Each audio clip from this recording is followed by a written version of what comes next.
It's a pleasure to be here again this year to give an account of the ministry's work over not only the last year, but because it is the final year of this administration, we're also going to give an account of the last 4 years. I want to start by just reiterating or re-emphasizing how important information and communication technologies are to the development of Nigeria. President Abella Jonathan, Goodluck Abella Jonathan, created the ministry in 2011, and it was really in an attempt to propel Nigeria's growth and to achieve her economic aspiration of being one of the top 20 economies by 2020, and also, of course, the achievement of his own transformation agenda. ICTs have an importance both in terms of economic development. They support, not only they're the foundation upon which many businesses are being built, they're also the foundation for social improvement, where a number of social services such as education and health are also being delivered. But I think it's also important to look at the pivotal role of ICTs in national development. ICTs are now supporting governance in terms of promoting transparency and accountability of governments all over the world. With information and communication technologies, we can also improve the efficiency and effectiveness of government simply because of the platform of ICTs. When you look at job creation, as was rightly said earlier on, this is one of the fastest growing sectors in many economies all over the world, and the capacity of this industry to create jobs, sustainable jobs, is really quite tremendous, and you'll see that later on in the presentation. Infrastructure, people don't think about it very often, but ICT is actually also infrastructure. The way that we communicate very easily with each other, the way that we get on the internet, all of this is facilitated by base stations, fiber optic cable, undersea cable, microwave transmission, all of these things. And so we provide the underlying infrastructure for all this communication to happen. And by this infrastructure, we are able to attract investments and also create a modern, open economy. And finally, in terms of social capital, human and social capital development, like I said earlier, ICT support the delivery of education, of health services much more efficiently and really all throughout the country. In 2011, when the ministry was created, some of you may recognize this slide, we did an assessment of the entire ICT industry, and this traffic light symbol just gives you a sense of where the industry was in 2011. Red means low growth, the orange or amber means medium growth, and the green means high growth. What you will see from this slide is that most of the industry was growing. There are only very few sectors where we didn't see any growth. In 2011, the ICT industry or sector was contributing 5.4% or thereabouts to GDP, and it was employing about 4.5 million people. And just very quickly, but it was a sector that was doing well, but clearly it could do even better. We had the telecoms revolution. Like I said, GDP contribution was reasonable. But we saw a sector that was also quite fragmented, a really successful market, and the domestic value added was actually quite suboptimal. We had a very high tariff regime in terms of the cost of accessing the infrastructure and the operating environment, and we also had an industry that was dominated by multinationals and also by foreign brands. If you now move to 2014, we see a much different industry. We see an industry that is now viewed as critical. It ranks with oil and gas and power, both in terms of infrastructure and services. We see an industry that is now contributing 9.58%, almost double to GDP, and is enabling other parts of the economy. This industry actually contributes another 2.6% in GDP, simply because it facilitates other sectors like banking, manufacturing, agriculture. We see a much more improved environment that has been assured by President Goodluck Abella Jonathan's agenda, which has helped to create many Nigerian companies. Many of these companies didn't exist, or they existed in a very moderate, in a very small manner in 2011. You've probably now heard of Jumia, of Konga, of Paga, ISEC, Iloko TV. These companies didn't exist or were very small companies in 2011, and now they're dominating some of the space that we're going to talk about later on. Telecom sector continues to grow and attract foreign direct investment. We have attracted $6 billion in between 2011 and 2014, in addition to the $25 billion or so that was attracted in the first 10 years, 11 years of the telecoms revolution. And of course, the role of the Federal Ministry of Communication Technology, because this is a privatized, liberalized industry, is to provide that regulatory, consistent environment. And we've done that through the introduction of a number of policies, the National ICT Policy, the National Broadband Strategy, and the Local Content Policy and the guidelines. And what I'd like to do now is to just give you a much more elaborate account of what we've done in these areas. When we looked at the sector, we came up with five major priorities. We had a priority to connect Nigeria, and that was to ensure that we had a ubiquitous, which means that all over Nigeria, very robust and cost-effective ICT infrastructure to enable to support the creation of the digital new economy that we're trying to build. We also had a priority to connect Nigerians so that when this infrastructure is up and running, it's there, Nigerians have the capacity through devices to access this infrastructure, to support the way that they live, the way that they entertain themselves, and the way that they buy things, the way that they educate themselves. Our third priority was local content. As I mentioned earlier, we did see an industry that was dominated by telcos, by multinationals, and because it was such a successful industry, able to create jobs, we really had a priority to ensure that we had a lot more local content seen in this industry. And of course, if we talk about ICT and governance that promotes transparency, accountability, then we needed to have a priority that was about increasing how we use ICT in government and using that to drive productivity, efficiency, transparency, and accountability, and also to ensure that we had better engagement with citizens. The final priority was to just ensure that we provided that enabling environment. Good policies, stable policies, predictable policies that will attract that foreign direct investment and continue to make this industry one of the most attractive in this country today. Let me now speak about Connect Nigeria, and that is about having a ubiquitous, robust, and cost-effective ICT infrastructure to support the creation and development of a digital economy. We have made a number of interventions over the last 4 years. We, Mr. President, very kindly accepted to have a presidential committee to develop a national broadband strategy, which we did. It was finalized in March 2013. The objectives of this national broadband policy is to increase our penetration from 6% to 30% by 2018. Let me just very quickly explain. When we say broadband, it can be a technical term, but what it means really is just fast access to the internet. So when you hear, we used to have narrowband, which is quite slow access. When you say broadband, it's really about having fast access to the internet. We wanted to have a fixed broadband, which is fiber optic and wireless cable, to 16% of the population by 2018. Minimum download speeds of 1.5 megabits per second, and open non-discriminatory access to this infrastructure. That was the target in the broadband strategy. That strategy is already, from 2013, is being implemented as we speak, working with telecoms companies, infrastructure providers to roll out this infrastructure as defined in the National Broadband Strategy. One of the key pillars of this strategy is what we call the Smart States Initiative. Because the infrastructure is rolled out not in Abuja, where policies are made, but actually all over the country in the states and local governments, we have to start to collaborate very closely with the state governments and the local governments. And we came up with a concept called Smart States. We identified smart states that will help us to remove all the bottlenecks in the deployment of this ICT infrastructure. Bottlenecks such as the very high cost of right-of-way that we need to lay the fiber optic cable, bottlenecks such as the very arbitrary and very high taxes that were imposed on telecoms infrastructure.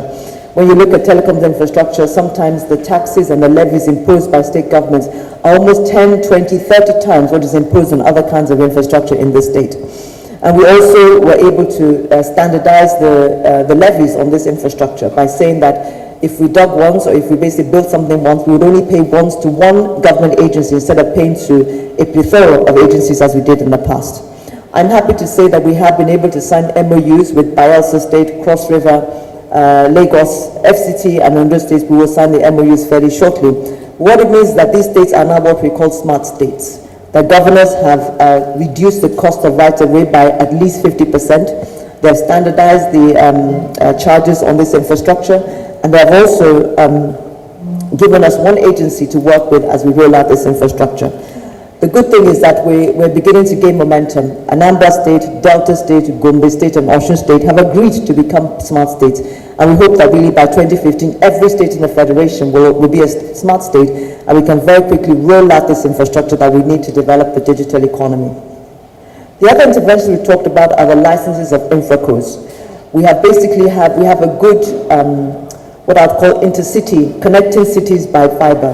We have fairly good connections like that, but we need to have a much more holistic coverage of the major cities. That is fiber that is actually running within those cities to create connectivity within the cities and within towns and villages as well. We're in the process of licensing what we call infracos that will have this is another category of infrastructure providers that will have a mandate to develop metropolitan fiber in the different cities in the 7 regions, 6 geopolitical regions, and we created Lagos as a region because of the size and the commercial importance of Lagos. As was said earlier, we have also had one very important spectrum auction because most Nigerians will access the internet on their mobile phones, and so therefore mobile broadband is very important for the work that we're doing. We were able to successfully auction the 2.3 gigahertz frequency, and we will auction the 2.6 gigahertz frequency by Q1 2015. These are important developments because what it does is that it increases the capacity of the telco companies to deliver broadband to all citizens. The Universal Service Provision Fund, you will hear me talk quite a bit about that this morning, and that is because this fund is very important in a country as large as Nigeria.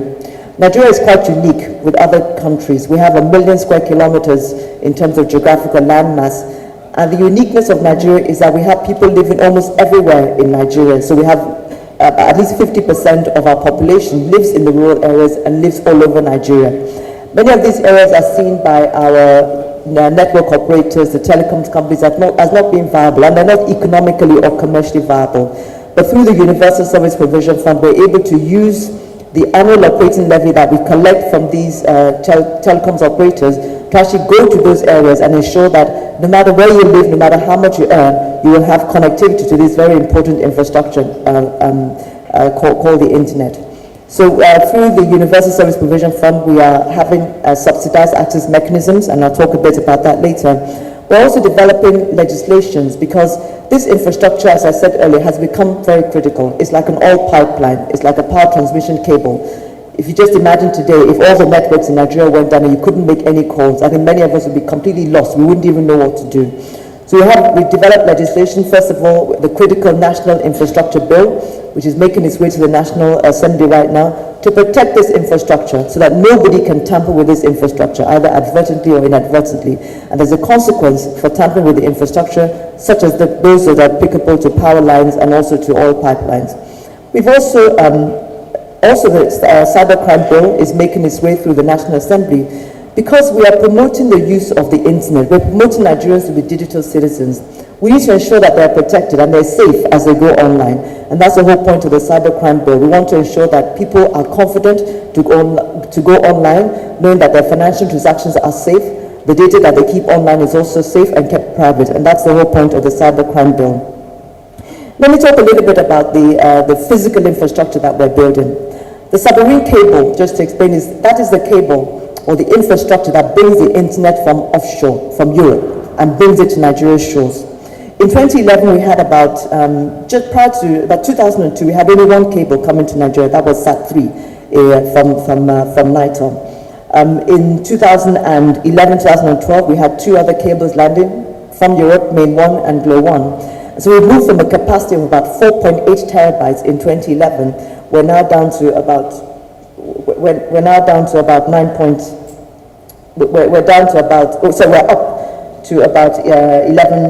terabytes. And the most important thing is that because we've increased the supply, we've also been able to bring down the costs. So prior to 2009, 2010, we were buying capacity from about $1,200 to $1,700. It is now between $400 and $500 per megabit. So that's a major, major reduction in the cost of access for Nigerians. This is where we are today, by 11 terabytes, and we have 4 undersea cables, SAT3, Glow 1, Main 1, so 5, WAX and ACE. We also, quite importantly, our landing cable, we're looking at landing cable outside of Lagos because there's a risk in having your cable landed in only one location. So we're currently conducting feasibility studies to look at other places where we can land undersea cable and protect that infrastructure from risk. So when the fiber optic cable lands in Nigeria, the way that we get internet access to all Nigerian citizens, it's then build what is called terrestrial fiber, or fiber over power lines, because I see the managing director of Phase 3 Telecoms who's doing that very unique infrastructure. In 2011, we had about 10,000 kilometers of long-haul intercity fiber. By 2013, we had deployed, and when I say we, I'm talking about the industry, please, not government. Remember, this is a liberalized industry. By 2013, the industry had deployed another 68,000 kilometers of fiber optic. In 2014, we've delivered another 38,000 kilometers of additional fiber. So we're making tremendous progress in rolling out this undersea internet capacity to different parts of Nigeria. So we have over 100,000 kilometers of fiber in different places. You can see the men pulling the fiber from the undersea and also then laying it out to connect Nigerians. Like I said, we're using the Universal Service Provision Fund to take capacity to some of the unserved and underserved area. We have a plan to roll out 6,000 kilometers of fiber to people that wouldn't get fiber. And usually, to date, we've delivered about 1,000, no matter where they live, will have access to this very important infrastructure. If we look at microwave transmission, and if you can just imagine the base stations that you see dotted all over the country, the way that these base stations connect with each other and how they transfer your voice calls from city to city, state to state, is through the microwave radios that are installed on these base stations. We have deployed from 2011 until now. We have deployed an additional 6,000 second-generation sites, and please don't bother about the technical words, second generation, third generation. All it means is more capacity, faster delivery of your voice and your data services. We delivered an additional 6,000 second-generation sites. We delivered an additional 5,000 third-generation sites. With the USB fund, we're looking at actually communities that don't have any access. We have a plan to deliver 170 base stations in the rural areas of Nigeria. We delivered just a month ago. We delivered about 111. We delivered base stations to 111 rural communities. 170 base stations to about 111 rural communities clusters. I'll talk about what we mean by clusters. And by doing that, we're able to bring voice services for the first time to over 600,000 Nigerians. And the many of us sit in Abuja, Lagos, Port Harcourt, and the commercial centers, and we just need to understand that there are many Nigerians that are not yet connected to this infrastructure. So the work that USPF is doing is bringing that infrastructure to these people. So 664,000 Nigerians got voice connectivity for the first time. By the time we have deployed the balance of 158 base stations all across the country, would have brought another 1.6 million Nigerians into this digital economy that we're trying to create. This map, you may not be able to see it that well, is really it's the cluster concept, and we're going to have a full launch of that in the next few days. What we have done is actually taken the whole of Nigeria. We've mapped it out in terms of who has access, who doesn't have access, what kind of access to ICT infrastructure do they have, and how many people really don't have that access. So what you see here is the darker the brown, the bigger the gap in terms of the number of people that don't have access to ICT infrastructure. The USPF has conducted this access gap study over the last year or so. We have created what we call 207 countrywide clusters of people that are living in communities that have either no connectivity or very little connectivity. And if I could just go to the next slide, I'll just give you an example. This is, you see on the left-hand side is the Southwest cluster, and those are all the 6 states in the Southwest region. If you narrow down to Ekiti State, you see that there's some parts of Ekiti State, the white parts, that don't have any connectivity at all. This particular cluster 16 in Ekiti State has 38,000 people. The major towns are there. Omutitun. It's a landmass of 64 square kilometers.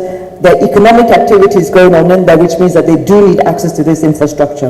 And that's the cluster in Ekiti State. If you look again at another example in the northeast zone, these are the states in the northeastern part of Nigeria. Adamawa State, if you see, has actually even less connectivity than Ekiti State. The white, you can see the white spaces in there. And if you take a particular cluster, which is cluster 1.3, again, this is a cluster that has 56,000 people with no access, 56,000 Nigerians with no access at all. And so the role and the job of the USPF, which is what we've been doing very very concertedly over the last 4 years is to ensure that as the telcos and the commercial companies roll out infrastructure, improve speed and service in the commercial areas, we are working very hard to ensure that the people in the non-commercial areas, which are just as important to government, get this connectivity and get the services and all the benefits of ICTs. So this is our scorecard in terms of Connect Nigeria and the infrastructure. We've moved from 0.5% of fixed line tele density to 1.8%.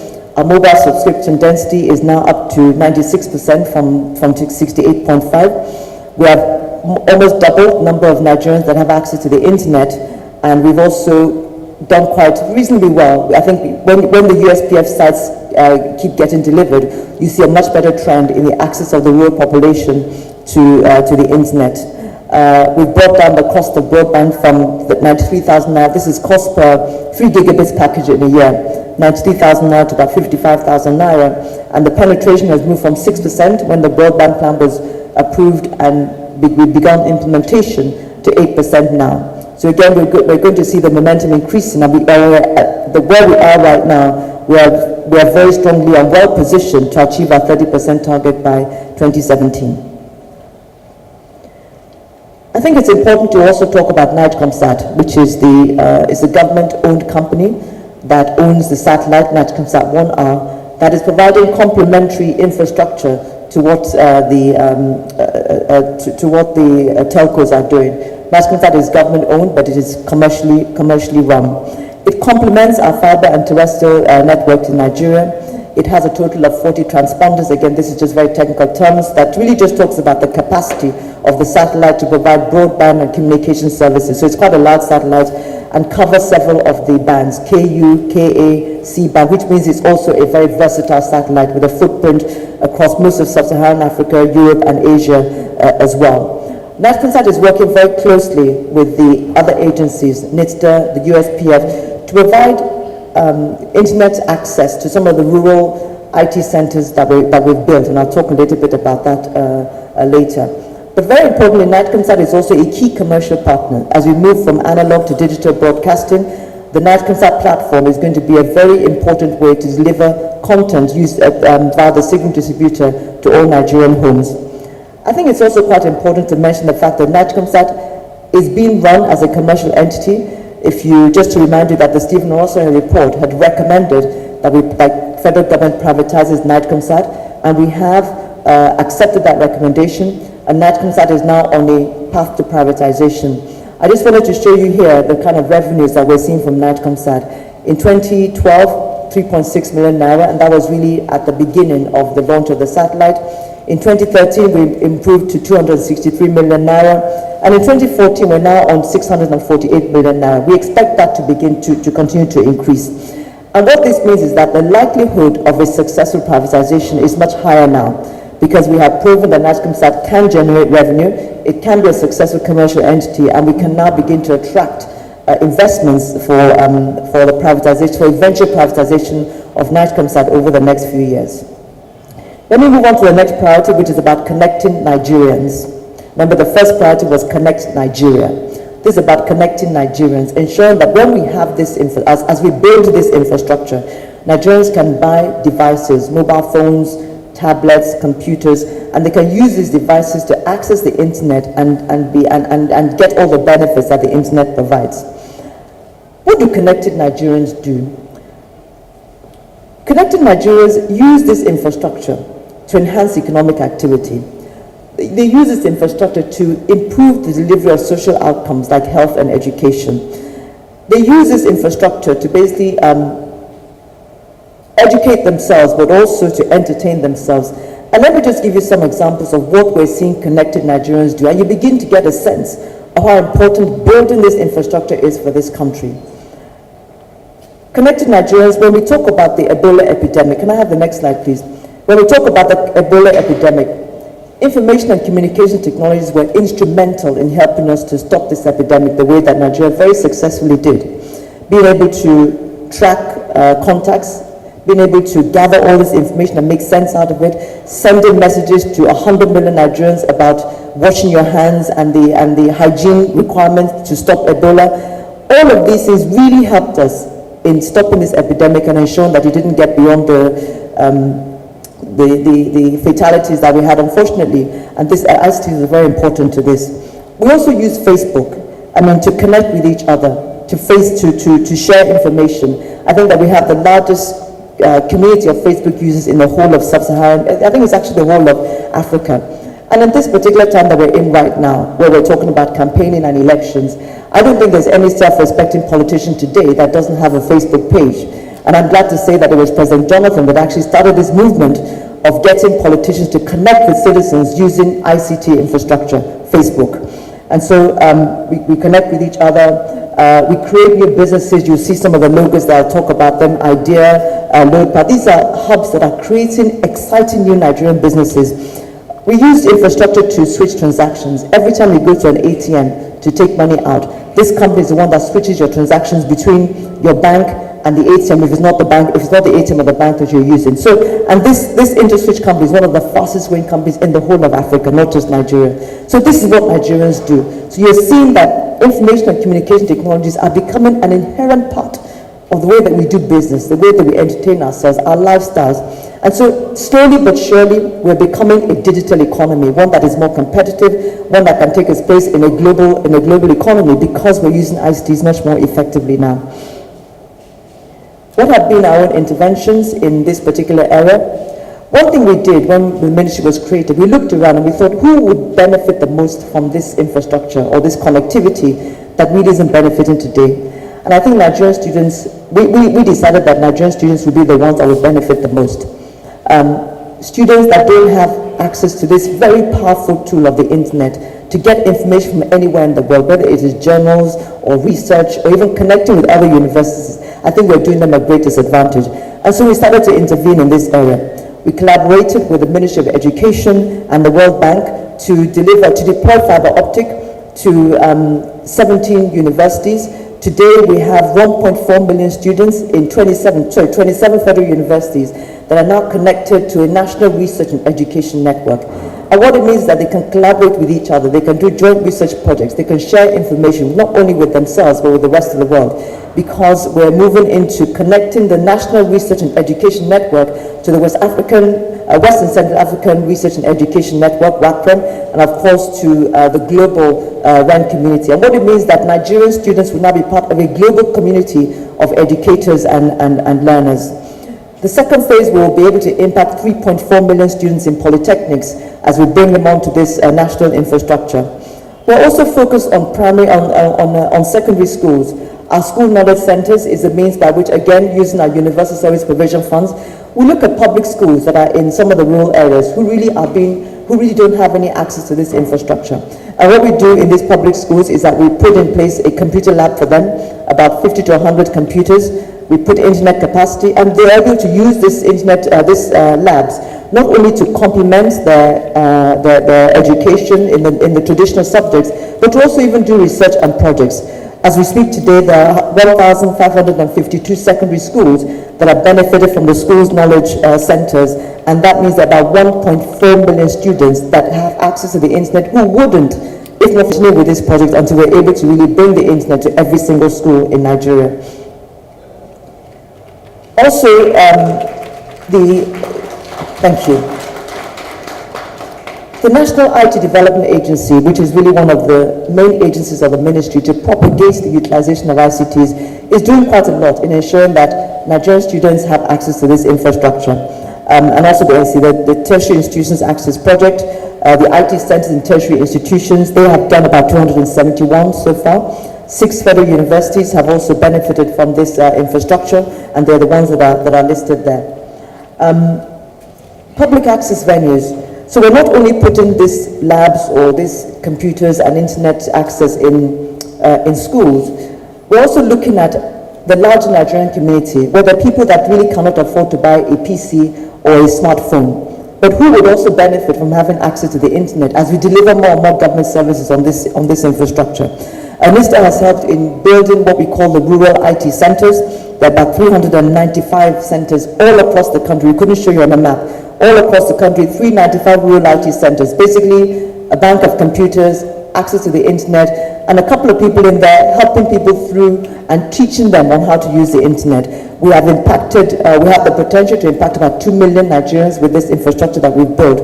We also work with it's an ICT for Challenged project, where we're training people with disabilities, because again, they can participate more actively in normal everyday life when they have access to this information and communication technology tools. And so 51 beneficiaries have benefited from this training so far. The USPF is also doing its own bit. We have these community resource centers, which are similar to the RITCs that NIST is developing. 222 have been deployed across the country. And again, working with some of the more vulnerable groups of our society, they have 14 institutes for the physically challenged. So we are working to ensure, and this is all, and it's an agenda of inclusion. So we're not only speaking about people who would naturally use the internet, but we're also looking at people who are vulnerable, the vulnerable groups of society, the people that are physically challenged, and we'll also talk about women and girls in a bit, because they're also some of the vulnerable groups in our society as well. I want to talk about NIPOS. When you say connect Nigerians, NIPOS is a key pillar of this infrastructure that we're building, of this Connect Nigeria infrastructure.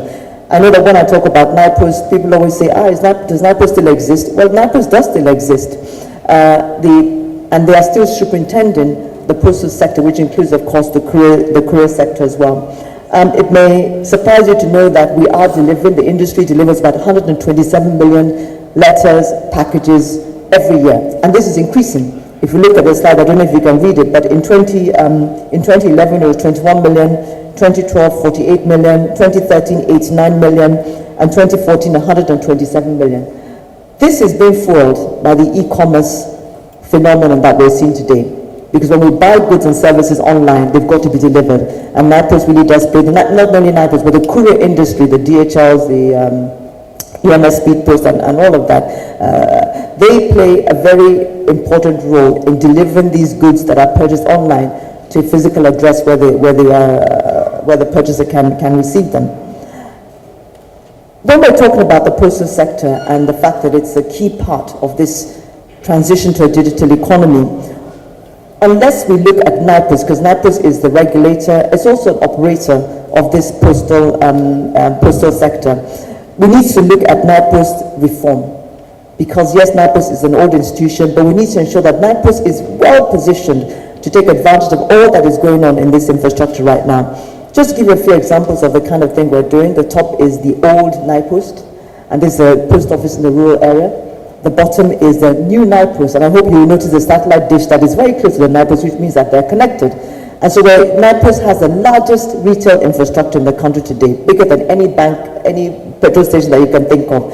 We have over 3,000 of these postal agencies, postal outlets, and physical post offices all across the country. And what we're doing is we're connecting all of them together, so NIPOS can be a part of this digital inclusion agenda, but also, very importantly, a financial inclusion agenda.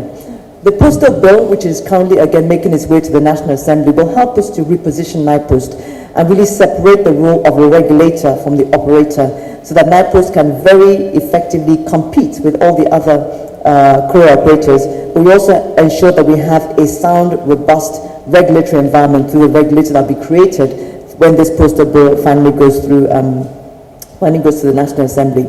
So NIPOS is supporting our inclusion projects. I remember I keep saying that ICTs provide us a tremendous platform for inclusion, regardless of where you live, how much you earn, whether you're a man or a woman. ICTs provide us that tremendous inclusion. One example here is a collaboration with NITDA. So again, what I should say is that while we talk about the different things that each agency is doing, we are also collaborating very closely within the agencies.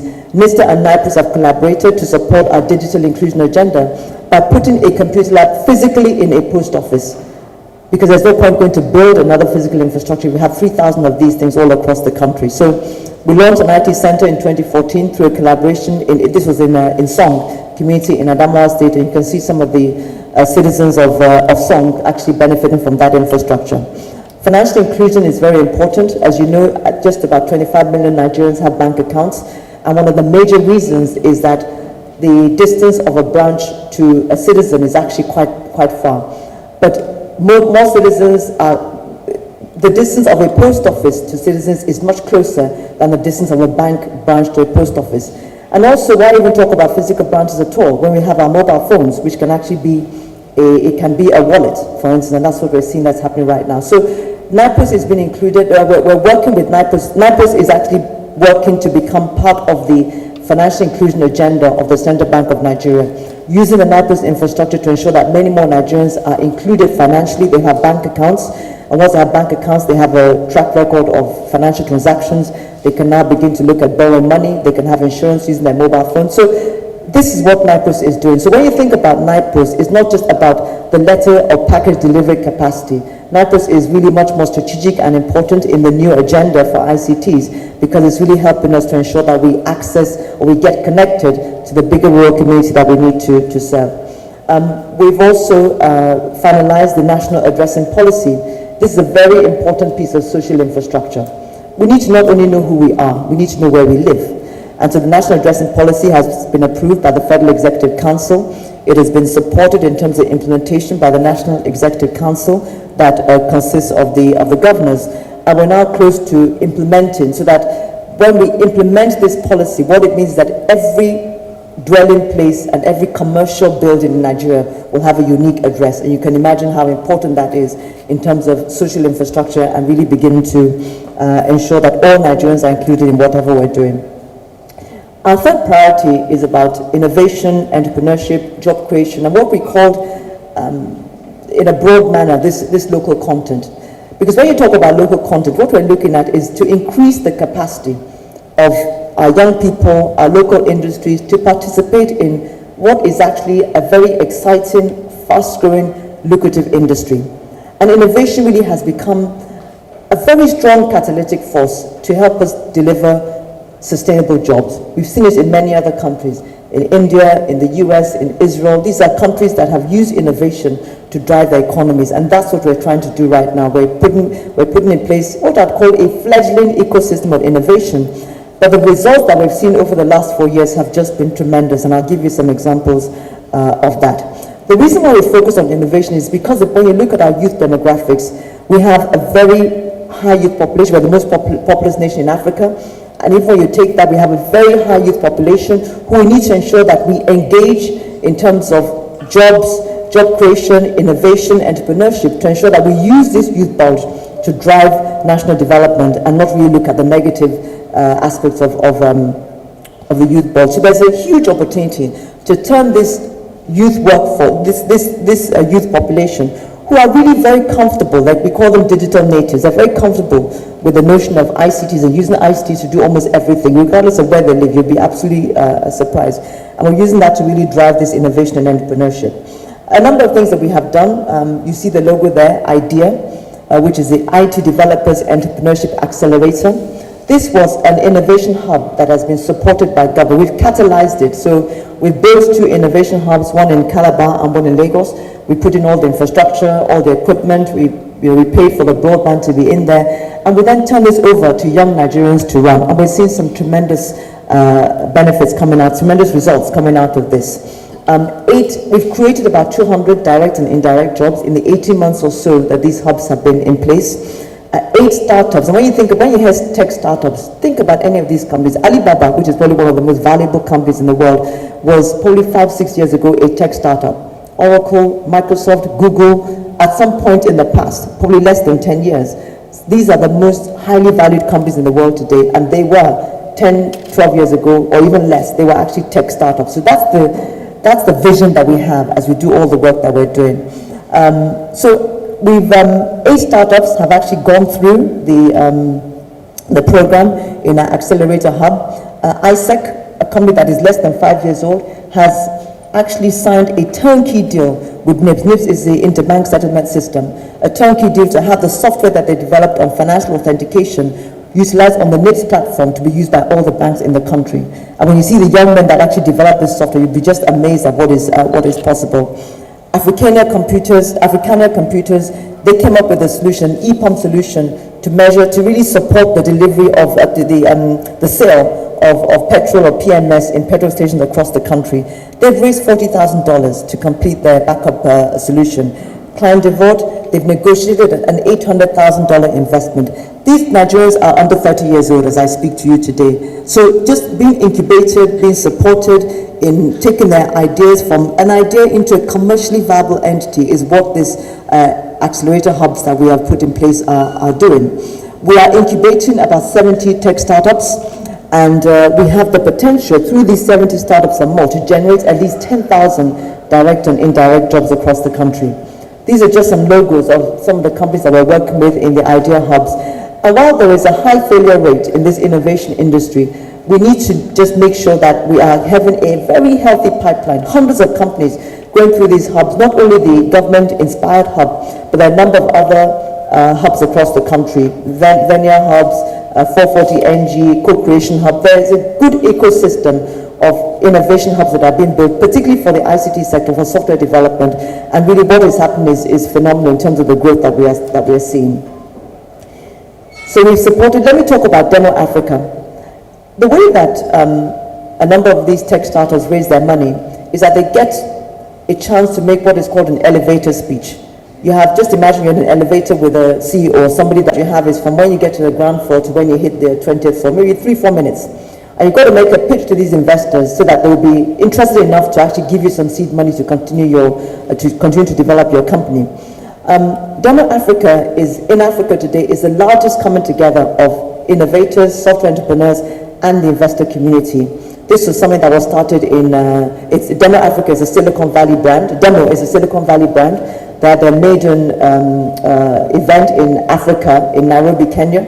Were able to bring it to Nigeria in 2014. But even in 2013, the NITDA, the IT Development Agency, supported 5 companies that attended Demo Africa in Nairobi, Kenya in 2013. 4 of these companies have already raised $300,000 to support their businesses, simply by making this elevator pitch to a group of the investor community in Nairobi. Because, and there's a list of the other companies that have done tremendous things as well. But because we're very focused on making Nigeria the innovation hub when it comes to software entrepreneurship in Africa, we're able to convince Demo to actually bring that event to Nigeria in 2014. So Nigeria hosted Demo Africa in 2014. Before I even talk about 2014, I think when you look at these, can you just go back to the slide? When you look at some of these companies, we say SpacePoint, which is an offline, online marketing channel, they have the potential to realize revenues of about 18 billion naira. They're currently valued at 500 million. They're already employing 128 people. Nerve has a current valuation of 60 million naira, potential to create 2,000 jobs. This may seem very big and very ambitious, but really this is the reality we're dealing with right now. There are many companies that didn't exist before. Conga, I know many of you will know Conga, the online e-commerce company. Conga didn't exist 3 years ago. But today, Conga employs about 500 people. There are 100 software engineers developing software just for them alone, located in Yaba, not India, not Bangalore, anywhere. 100 software engineers located in Yaba. Many of you may be familiar with the Black Friday concept, which is it was an American concept where it was a day when, I think it was after Thanksgiving, when retail companies opened up their stores, major discounts, and they were able to move from the red into the black for the first time that year. It was called Black Friday. This phenomenon has now become a global phenomenon. Black Friday in Nigeria, Congo delivered revenues of 600 billion naira over that Black Friday weekend. It was a promotion called Yakata, the Yakata sale. So when we say companies are valued at 100 and something billion, when we say that they can do this is not a wish list of the ministry or federal government. This is what is happening right now. We talk about Conga, Jumia, Dilde, Wakana, which is the largest travel agency in the country, whether it's physical or online. So this is not, we've seen all of this happening, and what we need to ensure is that we have many more Nigerians participating in this space and able to really help us to make progress in the digital economy.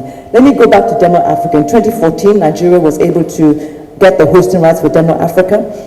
And what we're proudest of is that there were Demo Africa goes all around Africa over a period of about 6 months, listening to the elevated pitches of many young Africans all over Africa. Out of the 40 finalists that could actually make their pitch to this investor community, 14 of the 40 were Nigerian startups, and 5 out of these 14 were actually products of the Idea Incubation Center. So it just validates what we're doing, that we're doing the right thing in ensuring that we're supporting young Nigerian entrepreneurs, and we're putting them on a platform where they can begin to develop not only national, but global companies as well. And because of the success of Demo Africa 2014, Nigeria has also been given the hosting rights for Demo Africa 2015, and we hope that we'll have even more Nigerian companies participating in that. Let me talk about the capacity of ICTs to generate jobs. There's a new concept called digital jobs. And these are jobs that are available. I beg your pardon, let me just come back. I'm sorry about that. The final thing on innovation and entrepreneurship. We launched a technology innovation fund in 2013, first of its kind in the history of Nigeria, because these young Nigerians, they don't have any collateral, they don't have any credit history. Some of them don't even have bank accounts. So they can't go to a bank and borrow money. And I told you about the kind of money they're raising, $40,000, $200,000. And this is venture capital, but it's coming from outside of Nigeria. And we said we need to put our money where our mouth is. So we launched a venture capital fund in 2013. We want to raise about $50 million to support these young Nigerian entrepreneurs. Our first close, we landed at about 16.2 million, and a large proportion of that is being provided through the IT Development Fund. This fund is going to help us to grow this nascent but fast-growing and fast-evolving software industry that we're seeing in Nigeria today. And we're going to target really technologies or innovations that are disruptive, as we've seen in some of the ones that we're touting right now. They're innovative and they have the potential to become category leaders. And we see that in some of like ISEC on financial education, strong capacity to be a category leader. The money that we're going, this 16.2 million that we're going to invest has the capacity again to create another 35,000 jobs as we invested in different software startups all across the country. So that's one thing that we've done that is extremely unique. And we're going to have another cycle of fundraising. We've raised a lot of the funds from Nigeria. But again, there's nothing like when you raise money yourself, you begin to attract the attention of the global community. And that's what we're seeing right now. So we know that in the second tranche of our fundraising, we're going to be able to attract investments from outside the country as well. Let me now talk about another concept that we've introduced, and that is the one of digital jobs creation. And these are jobs that are only possible because you have access to the internet. And there are two categories: microworks, which is really, just imagine little bits of work that is outsourced on the internet. Comparing this with websites, looking at spelling mistakes on the website, very low level, low scale requirements. Then you have the e-lancing, which are basically freelancers on the internet. They can develop software, they develop the software in their bedroom, in their offices, they send it off to the person that's put that request out on the internet, and they get paid for it. We started this microworks digital jobs creation program. We called it Niger Cloud because that's about making money on the cloud. It's called Niger Cloud. In March of 2013, we trained about 2,000 Nigerians, both in Abuja and Lagos.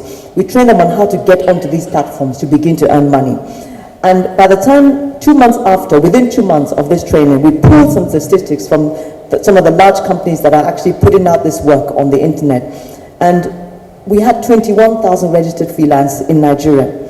What they had earned from the time they registered up until the time they pulled that those statistics was $518,000. Now that works out to about an hourly rate of $29, which is about 5,000 naira an hour. This is higher than the minimum wage. These are young Nigerians who would not be able to get a job given where we are right now, but who through having ICT skills, have a device, either a mobile phone, a tablet or a computer, and have connectivity to the internet, they can earn this kind of money really through this initiative. The Rockefeller Foundation saw what we were doing, and they are partnering with us to train 35,000 Nigerians. We're going around the different states to train 35,000 Nigerians to teach them how they can actually begin to earn an income on the internet, a genuine, honest income on the internet. We've also used the opportunity of the NYSC orientation camps to train a number of young graduates. We did about 2,000. Yeah, I think we trained about 700 NYSC in the camps right now. And so, and we've also gone to, Kogi State, we've gone to Edo State and Bayelsa State, but we've also gone to the camps in Kogi State and Benue State. And so we've trained about 4,500 people to date. And we can, by the time we pull the statistics again, we know that we would have impacted a number of Nigerians who really wouldn't be able to get jobs. And this, to show you some of the statistics, we're having an increase in the number of people that are registering on this platform, and the ability to earn income is, of course, greatly increased. Let me now move on to the fourth priority, which is local content. And this is really about lowering the barriers to entry and increasing the number of indigenous companies that are that are participating in the Nigerian ICT industry. We launched our local content guidelines with the help of His Excellency, the Vice President, Architect Mamadi Sambo, in November 2013. And these guidelines really have four major priorities. First of all, is to increase the participation of local companies, is to stimulate sizable and strategic investments in the Nigerian ICT, in the domestic industry. It's also to ensure that we secure the growth. We see an industry that is growing so fast, and we need to ensure that this growth is secured. It's not a flash in the pan. We need to ensure that the next 10 years, 20 years, we can begin to talk about a 25-30% growth in the ICT industry, because we know that this is possible. So these guidelines will also help us to secure the growth of the industry, and also help us to better articulate the responsibilities of all the stakeholders. This is not about localization. It's not about Nigerianization of the ICT industry. The ICT industry is a global industry, and we need to ensure that the multinationals, the local companies are working together to deliver a much more robust and a much more sustainable industry. So it's really ensuring that everybody knows what their role is in developing this industry that we envision. These really just give you a sense of what the guidelines are. Some of them are temporary measures to encourage growth in the industry. Some of them are attempts to improve the standards and the quality assurance of our local companies to ensure that they can also compete effectively when it comes to tenders or whatever competitive way they have to compete. And then, of course, ensure that we have a much more balanced market between the multinationals and the local companies who are doing great work, by the way. And some of the examples I gave you earlier are all local companies working in this space. And, of course, enabling us to improve the security and the control of government data. Today we have, in terms of where we are right now, we have established an Office of National Content. They have their, it will be a program under the National IT Development Agency. They have their work cut out for them. Implementation plan is there. We've allocated offices for them in Lagos, which is really where a lot of the industry is. An acting national coordinator is in place, and the recruitment for a substantive coordinator is also in place. We already have a website. If you're interested, to go to that website and see the kind of work that we've been doing right now. Collaborating very well with the multinationals, collaborating very well with the local companies, and ensuring that as we implement these local content guidelines, we have an industry that is more representative of the size of Nigeria as a domestic market, and also has a better representation of local companies. Let me move to ICT and government. In 2011, we had a number of plans to support ICT in government, and they included the ICT for Development Strategic Plan that was developed by NISTA, or commissioned by NISTA, and developed in collaboration with the United Nations Economic Commission on Africa. We also had a national e-government strategy in 2011. We've moved a bit further ahead in terms of a master plan for how government will use technology. We have collaborated with the South Korea government through the cooperation agency, the Korean International Cooperation Agency, KOICA, this infrastructure. So what this infrastructure allows is not just the sharing of information, it allows us to be much more effective and much more cost effective and much more transparent in the way that we work together. We have launched a single window portal because basically to get to understand or to know what is happening in any, to understand the procedures or the rules in any government agency, you had to find the website of that agency. So what we've done is we've launched what we call a single window portal. If you go to this single window portal, which is again supported by the onegov.net infrastructure, you can then go into whichever of the 700 agencies that you want to actually find out more about. Customs Service has delivered their pre-arrival assessment report, again leveraging this infrastructure. So this infrastructure, onegov.net, is important and is a critical piece of our e-government strategy. When you look at the next slide, you will see that these are the Nigerian federal government websites. There's a similarity, same look and feel. This was not the way it was a year ago. Every ministry had their different designs. Some were black, some were white, some were green. They all look very different. And you really didn't know that you were on a Nigerian government website. So this is the official look and feel of the website. So any government website you go to looks like this. So you know you're on the federal government of Nigeria website. In terms of how to navigate around the website, it's all very similar across the ministries. Also, the security that we put around the website as well, because this is government data, this is government information, it's all standard across the ministry. So we're having a standardized, secure infrastructure. We're just scratching the surface. We really haven't done that much. But let me tell you what has happened in our UN e-Government Development Index. Nigeria has moved 21 places. If you look at where we were number, in 2012, when all of this started, we were 106. We were kind of going up and down over the years. But in 2012, we were 162 out of 190 countries. By 2014, we're number 141 out of 193 countries. So in the space of 2 years, we moved 21 places, because there's a recognition when they look at all that we're doing, and all the indicators they use to measure e-government development, they see that what we're doing is actually putting us above some other countries. The e-government master plan that we have, our aspiration is to be in the top 20 countries when it comes to e-government development by 2020, and we believe that we can do this, given all that we're doing right now and all that we also envision to do. Let me finally talk about what I've called our special intervention projects. So these are projects that are not quite, you can't quite fit them in the sector priorities, but they're important nonetheless. And these include programs to support women and girls with ICTs. Now remember, I talked about an inclusion agenda.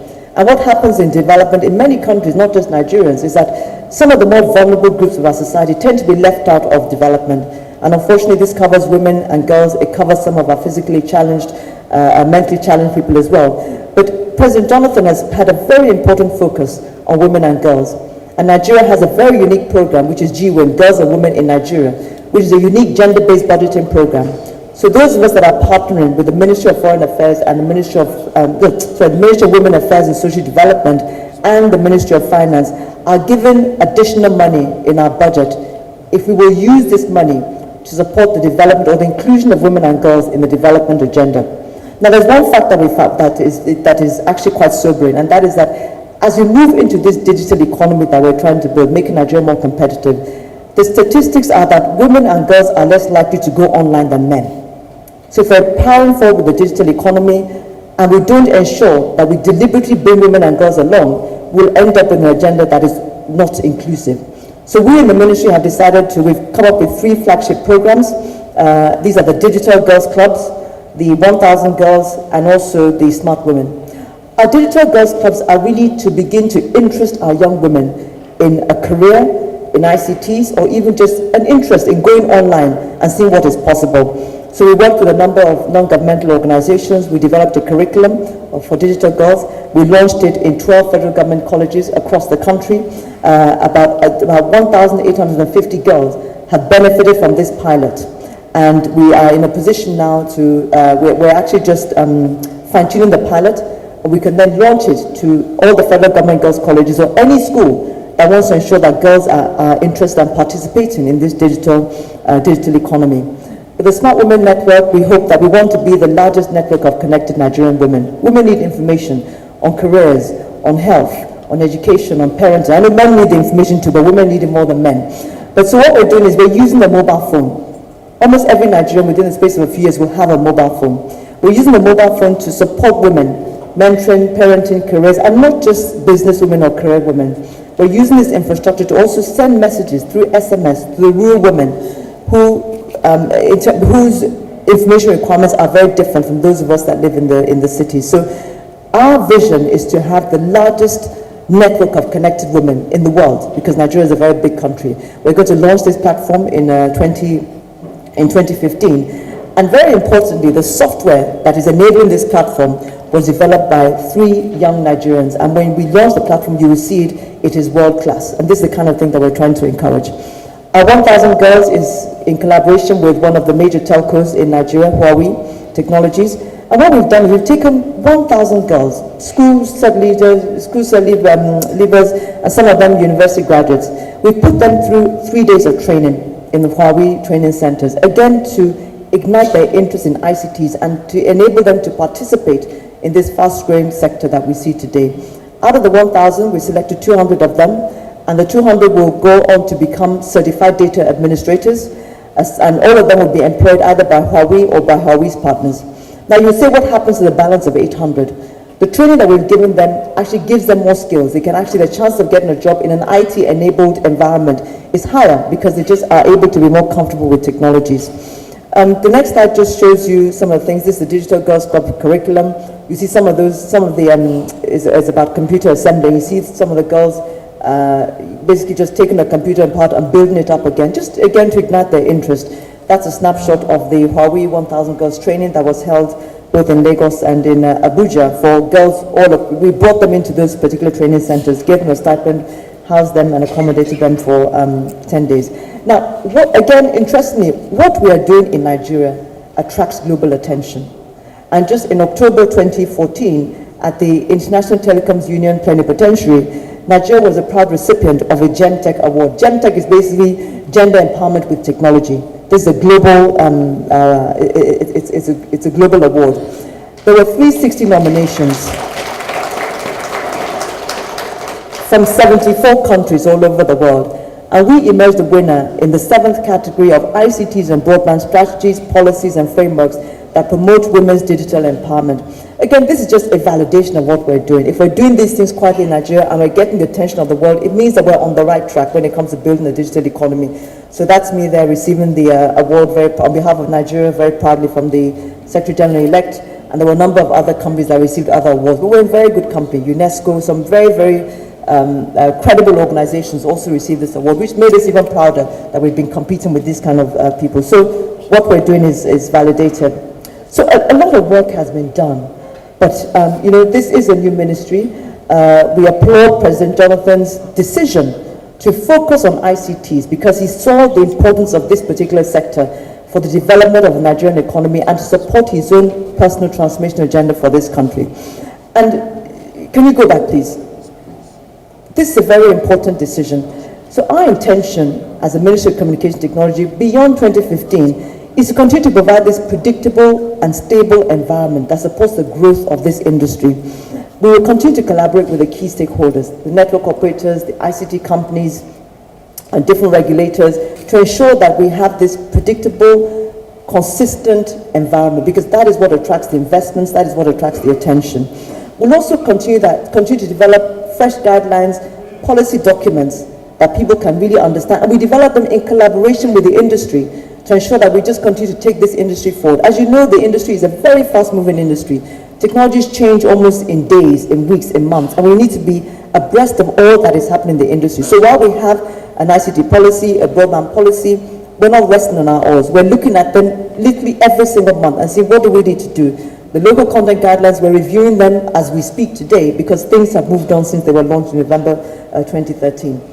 We also need to ensure that the public remains fully aware of this mandate. And I hope that over the last 45 minutes, I've been able to show you in this room and people that are listening from all over the world, the importance of this sector for national development, both from a point of view of infrastructure, of commerce, of social development. This sector is key to the development of this country.